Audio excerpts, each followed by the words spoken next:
Okay, so Auzubillahi Bismillahirrahmanirrahim, starting with the name of Allah Almighty. So my teacher has assigned me an assignment which is of ICT, information and communication technology, like some sort of that is the subject name. So the first question was that, okay, let me tell you the sources from which I had take this information. So this is all copy paste. I copy pasted, but according to my teacher instruction, she told us not to copy and paste any source you had gathered, any information you had gathered. So, but I just do that, but I make sure that all the fonts and all the things I do here is probably looking like that the student had wrote it in its on way, it's on like wording, especially she mentioned the wording thing, stuff like that. Okay, so the first question here was major stages in the history of computer and describe how development in computer and communication technology have influenced modern information processing and communication. Illustrate your explanation with appropriate example. Before moving on to answer, please ignore the background noise. Okay,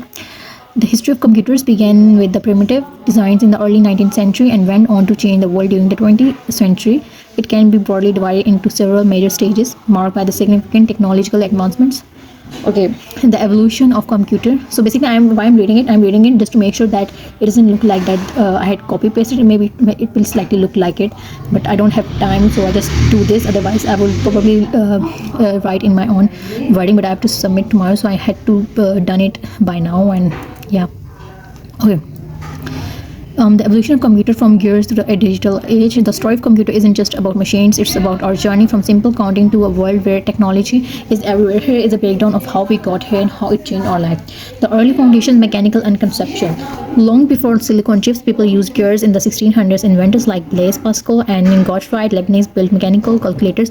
While they were basic, they proved that machines could handle math. Please forgive me if I'm using the wrong pronunciations of the name. It's just that I'm still new to it, so I don't know how to pronounce these names. I'm new to this computer field.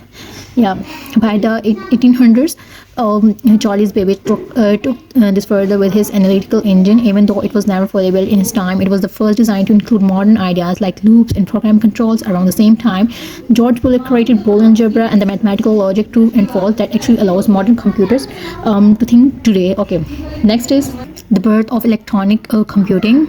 20th century was a real turning point. We moved away from moving parts to electronic pulses. The pioneers between 1939 and 1942, John Edison built their first electronic digital computer. I don't know who he was, but he built the first electronic digital. Okay, then we had the Giant in 1947. ENIAC was completed. It was the first general-purpose electronic computer, but it was a massive, filling entire rooms and using vacuum tube that got very hot. So yeah, the first generation thing that was generated was vacuum